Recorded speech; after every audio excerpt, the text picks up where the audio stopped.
Have you ever met someone who seems ready to file a lawsuit at the drop of a hat? That person might just be described as litigious. What does litigious mean? The word litigious is an adjective used to describe someone who is excessively prone to engaging in lawsuits or legal disputes. A litigious person often resolves conflicts through legal action rather than discussion or compromise. Definition of litigious. Litigious means inclined to go to law over every small issue, or someone who is eager to sue others.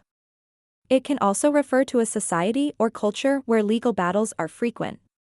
Litigious synonyms: argumentative, quarrelsome, disputatious, combative, contentious, lawsuit-prone.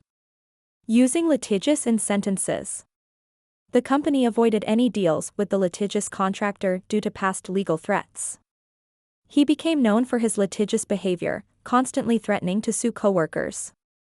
In a litigious society, even minor disputes can end up in court. Where is litigious commonly used? The term is often used in business, legal, or corporate environments, especially when someone is too quick to involve lawyers. It carries a negative tone, suggesting a person or system that is overly reliant on legal action.